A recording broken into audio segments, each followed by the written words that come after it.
운동과 식단만큼이나 첨예한 논쟁거리거든요. 이 다이어트에 있어서. 네. 근데 이거에 관련된 연구가 있는데요. 그러니까 정상 성인이 자기 몸무게의 10%를 감량하고 1년 동안 유지하면 요요가 안 왔다라고. 그래서 요요가 안 온 비율이 20%. 20%. 그러면은 이 요요가 도대체 왜 어려운가를 본질적으로 보면 저는 개인적으로 이렇게 표현해요. 당신이 요요가 온 건 당신이 다이어트를 중단했기 때문에. 자, 이게 무슨 말이냐면요. 몇 킬로의 감량에 성공을 했죠. 근데 보통 이 성공을 하고 나면 어떻게 되죠? 놓쳐. 그러면은 마음 편해지죠. 그렇죠. 그러면은 생활 습관이 먼저 요요가 오고 난 다음에야 체중도 요요가 왔다라는 결론이 되는 거죠. 순서가 원래 그렇게 되는 거죠. 여기서 좀 첨언을 하자면 네. 사실 이 요요를 방지할 수 있는 방법들은 굉장히 다양하게 많이 나와 있는데 나름 그래도 과학적으로 네. 좀 입증이 된 그런 요법 중 하나가 이런 요요 현상을 최소화하기 위해서 유산균을 꾸준히 드시면은 우리 몸의 체중 유지랑 그다음에 대사 건강에 도움이 된다고 그러고 특히 이 비만과 다이어트에 중요한 역할을 할 수 있다라는 연구 결과도 나온 사례가 있어요. 네. 실제 결과를 보자면 국내 모 대학교에서 한 그룹은 유산균을 꾸준히 섭취를 시켰고 한 그룹은 그냥 대조군 약을 줬는데 꾸준히 섭취한 그룹 같은 경우는 평균 이 허리 둘레가 95.4cm에서 90.4cm로 많이 줄었네. 무려 5cm나 줄었죠. 그래서 유산균을 꾸준히 먹는 것 자체만으로도 내가 같은 노력을 들였을 때 더 많은 시너지 효과를 낼 수 있다는 그런 사례도 있습니다. 그 말씀하신 것처럼 결국엔 요요가 오지 않으려면 지속 가능성을 생각을 해야 되잖아요. 그렇다면 이 식단을 계속 유지를 해야 된다는 건데 식욕이 폭발하면 그게 안 돼요. 그럼 식욕을 억제하는 것이 가능하냐라는 건데 신기하게도 락토바시러스 가세리 비엔알 17이 식욕을 좀 제어하는 데도 도움이 된다고 해요.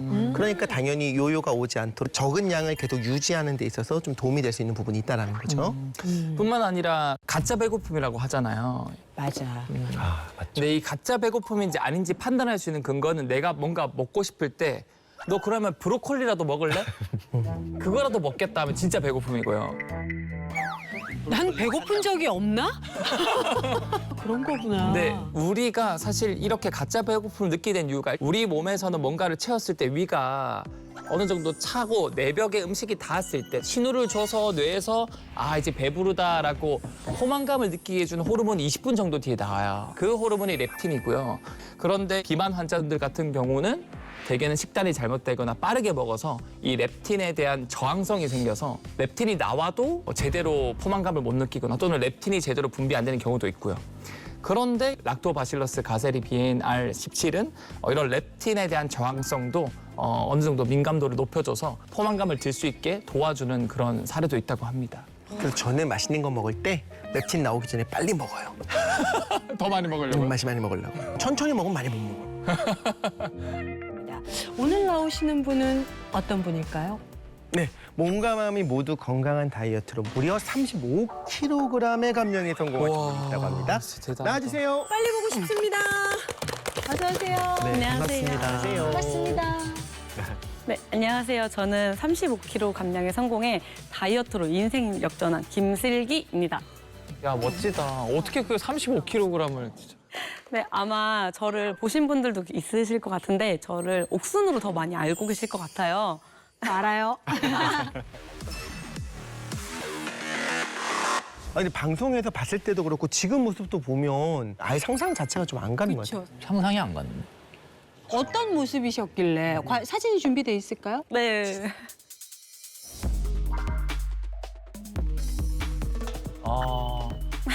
저 때가 최대 몸무게였을 때. 저 때가 제 인생에서 가장 뚱뚱했었던 최고 몸무게였던 90kg 사진인데요.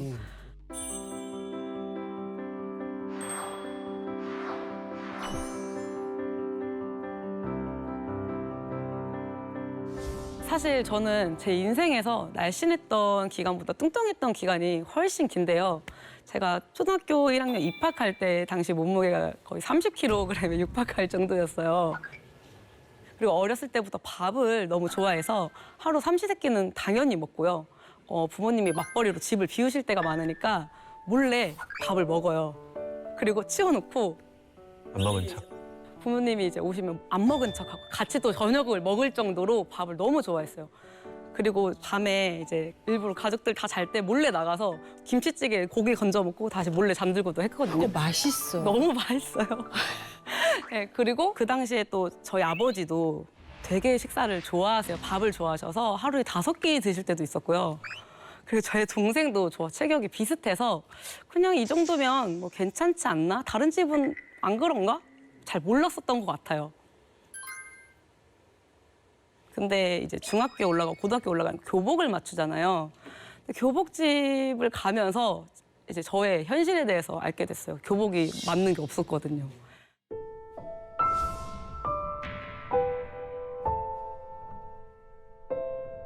앞에 제가 보여드렸던 사진 90kg일 때 나이가 19살 때였는데요. 그 당시 이제 학교를 가려면 멀어서 버스를 타고 다녔어요. 근데 정류장에 버스를 기다리고 있으면 다른 학교 학생들이 창문을 열고 돼지 봐라. 야, 너 왜 그렇게 사냐? 이런 식으로 그렇기도 하고 아이고. 아, 요즘에도 있어요. 그리고 또 가끔 예쁘게 옷을 입고 나가면 뒤에서 수근수근 대는 거예요. 제 다리통 보라고, 코끼리 다리 같다고. 근데 이런 것들이 저한테 되게 많이 상처가 되더라고요. 그래서 친구들이 같이 쇼핑을 하러 가자고 해도 저는 나는 옷 살 거 없다. 그냥 나는 액세서리나 화장품 살게 하면서 옷에 대해서 많이 좀 포기를 했던 것 같아요. 그런 시선들이 계속 되니까 상처 많이 받고 저 자신도 많이 잃게 되면서 위축이 많이 돼서 우울증까지도 왔던 것 같아요, 그 당시에. 처음에는 제가 어떻게 다이어트를 해야 될지 몰라서 사실 되게 많이 굶기도 하고 초절식 다이어트를 많이 했었어요. 아무래도 몸무게가 많이 나가니까 무릎이나 관절이 안 좋아서 운동을 바로 시작할 수가 없었거든요. 근데 이제 체중이 워낙 많이 나가니까 적게만 먹어도 많이 빠지더라고요. 근데 그땐 또 몰랐죠. 제가 이제 기초대사량이 그렇게 떨어질 거라는 생각을 못 했었어요. 그러니까 이제 조금만 먹어도 살이 찌게 되더라고요. 근데 그렇게 되다 보니까 요요가 금방 오더라고요. 아무래도 적게 먹다가 입이 터지는 날에는 폭식, 그러니까 절식과 폭식을 반복하다 보니까 요요로 한 10kg 정도 찌는 걸 반복을 굉장히 많이 했었어요. 그래서 이제는 더는 안 되겠다. 다이어트를 다시 해보자라는 생각으로 다이어트를 시작하게 됐습니다. 그래서 처음 운동을 시작할 땐 헬스장을 가장 쉽게 생각하기 때문에 저도 헬스장에 등록을 했는데요. 헬스장에 들어갔는데 너무 다 날씬한 분들만 계시는 거예요. 그러니까 헬스장에 운동을 하러 갔지만 오히려 더 주눅이 들어버리는 네, 그런 마음이었어요. 그래서 뭔가 러닝머신을 해도 제 것만 유독 쿵쿵 소리가 들리는 것 같고 그래서 모두가 날 쳐다보는 것 같아서 공감. 헬스장 가려고 살 빼는 사람들이 있어요. 맞아요. 진짜 있어요. 네, 제가 그랬었어요. 그래서 헬스장 가는 게 너무 힘들었었어요.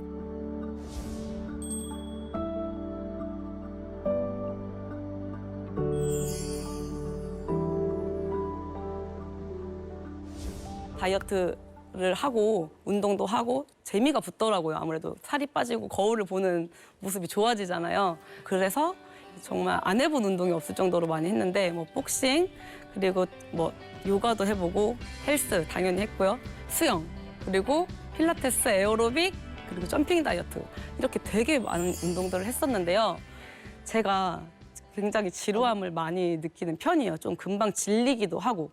그래서 거의 3개월 이상 한 운동이 거의 없었어요. 그래서 저희 남편이 저를 프로 가임러라고 하거든요. 등록만 잘한다고. 그랬는데 점핑 다이어트는 저한테 너무 잘 맞더라고요. 그중에서 가장 재밌게 하고 즐겁게 오래 했던 운동이 점핑 다이어트인데 제가 지루함을 잘 느끼는데도 음악과 같이 하니까 질리지가 않더라고요. 그래서 꾸준히 점핑 다이어트를 하면서 체중을 많이 감량을 했습니다. 사실 다이어트 하다 보면 변비에 걸리시는 분들이 정말 많거든요. 근데 양배추 먹고 나면 화장실도 너무 잘 가고 그래서 너무 좋더라고요. 그런데도 가끔 이제 좀 식욕이 폭발하는 때가 있는데요. 그때 저한테 가장 도움을 준 것이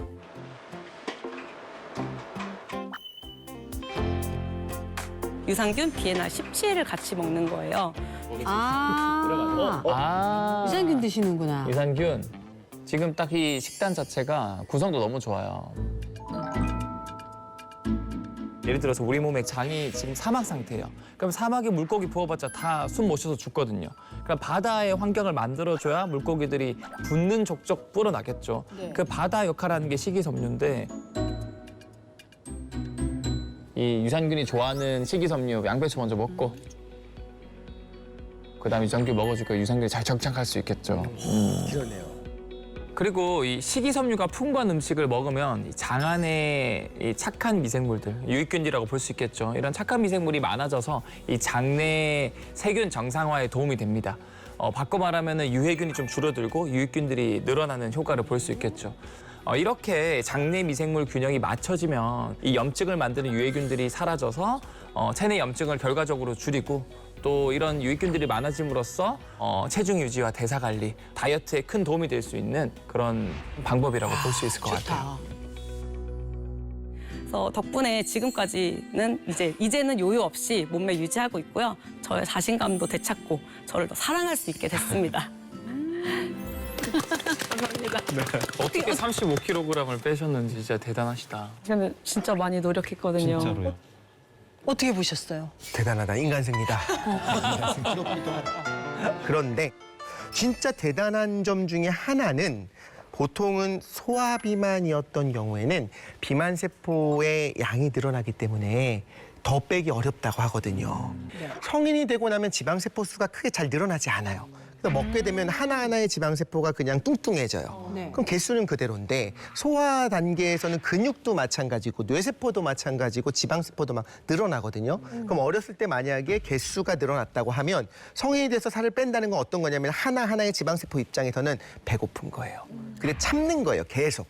조금씩 들어올 때마다 계속 자기가 불어나고 싶은데 참는 상황이 되는 거거든요. 억울한 거다 이거. 그렇죠. 유전적인 영향이 있는 건가요? 맞습니다. 역학조사에 의하면 부모 모두가 두 분이 모두 비만인 경우에는 자녀가 비만일 확률이 80%고 한쪽 부모가 비만일 땐 40%, 부모 모두가 비만하지 않은 경우에는 10%의 확률이라고 하는데 이제 요거는 좀 잘 따져볼 필요는 있어요. 유전자에 써 있는 건지 아니면 두 분 다 이제 비만의 상황이라고 한다면 식습관 자체가 그렇죠, 환경. 변화가 바뀌는 거예요. 그럴 수 사람 대상으로 연구하는 건 좀 어렵기 때문에 보통 이런 걸 연구하려면 쌍둥이를 다른 집에 이제 입양된 케이스를 갖고 조사할 수밖에 없어요. 근데 분명히 유전적인 건 있는 것도 있고 내가 살아온 가정에서의 분위기 때문이라고 하더라도 어쨌든 간에 그 환경 때문에 비만이 되는 건 맞는 거잖아요.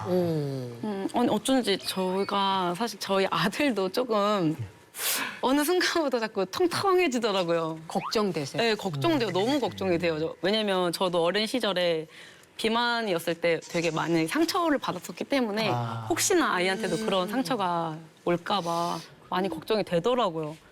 이걸 어떻게 하면 관리를 할 수 있을지 운동법이나 식단 같은 게 있을까요? 소아비만 같은 경우에는 아직 아이가 너무 어리니까 그 시기에 너무 과도한 식습관이나 운동을 통해서 푸시를 하다 보면 오히려 역효과가 날 가능성이 좀 많죠. 맞아요. 성장에 제한을 시켜주는 경우가 많고요. 가장 힘든 건 그 친구 마음이 내 마음 같지가 않아서 이제 컨트롤이 안 돼서 가장 힘든 건데. 맞아요. 그래서 운동 같은 경우에는 경쟁심을 약간 부추겨서 약간 축구, 농구 이런 식으로 갈 수도 있고요. 혹은 혼자서 할 수 있는 수영 아니면 뭐 방송 댄스 이런 것도 괜찮아요. 그래서 조금 다양한 것들을 조금 제안해보고 거기서 약간 하나 딱 걸리는 게 있어요. 그럼 그걸로 재미있게 가는 게 최고입니다. 맞아요. 근데 또 아들이라 그랬잖아요. 네. 아들은 또 엄마가 뭐 시키면 또 말 되게 안 듣잖아요. 그때는 그런 거 하면 돼. 너 이거 몇 초 만에 갔다 올 수 있는지 엄마가 초제게. 이러면 그냥 맞아요. 후다다다다닥 갔다 온다는 그런 얘기도 정말 있고. 빠르더라고요. 그러면 모의의 효능처럼 비만 예방에도 그렇죠, 그렇죠. 네, 네. 도움이 된다. 이게 네. 맞을까요? 그렇죠. 저도 그랬어요. 전 심지어 단 것도 좋아하지 않고 밥을 좋아했어요. 탄수화물. 그게 제일 맛있어요. 밥 물만 먹기만 하면 얼마나 맛있는지 몰라요. 찬물에다가. 찬물에 오이지 하나 진짜. 올리면 끝장이죠. 진짜 맛있어요. 그거만 먹었었거든요. 그래서 밥을 정말 좋아하신다고 한 거에서 공감을 좀 느끼기도 했었고요. 네. 이 쌀밥이라고 하는 우리가 계속 말하고 있는 그 정제탄수화물이 비만의 원인 중에 하나로 손꼽히고 있는 거고 탄수화물은 이제 다당류, 단당류 이런 것들로 나눠진다고 했잖아요. 우리 몸이 네. 흡수하려면 당당류가 되어야 돼요. 다당류는 흡수를 못 해요. 그런데 우리 몸의 소화 요소가 알아서 다당류를 단당류로 바꿀 거거든요. 그런데 이 단당류로 바뀌어져 있는 요 말하자면 뭐 포도당 같은 것들을 순식간에 흡수하면서 혈당을 확 높이고 혈당이 높아지니까 인슐린이 분비되고 그래서 바로 그렇죠. 세포 안으로 끌어들여서 지방으로 바뀌는 거거든요. 쌀밥 끊으십시다. 가능하시겠습니까? 아, 제가 진짜 빵, 이거 뭐 간식 이런 과자 같은 건 다 끊을 수 있는데요. 면도. 근데 밥을 도저히 못 끊겠는데. 밥을 제가 슬기님의 마음을 대신 질문을 해드리도록 하겠습니다. 도대체 쌀밥을 먹으면서 살을 뺄 수 있는 방법이 과학적으로 있습니까? 이론적으로 좀 말씀을 드리자면 어쨌든 먹으면 우리 몸에서 소화효소가 분비돼서 다당류를 단당류로 바꾼다고 했잖아요. 네. 그럼 이런 생각이 드는 거예요. 조금이라도 네. 단당류로 분해된 걸 다시 다당류로 다시 합성해서 못 들어가게 하면 어떨까라고 하는 것들이 가능하잖아요.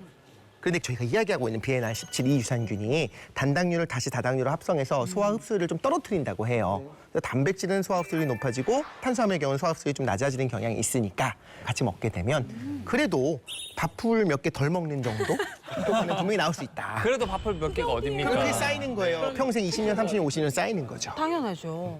여기서 더 좀 첨언을 하자면 이런 유산균과 이런 지방의 메커니즘에 대한 연구들이 많이 이루어지고 있는데 네. 특히 체지방을 태우는 유산균들이 없을까.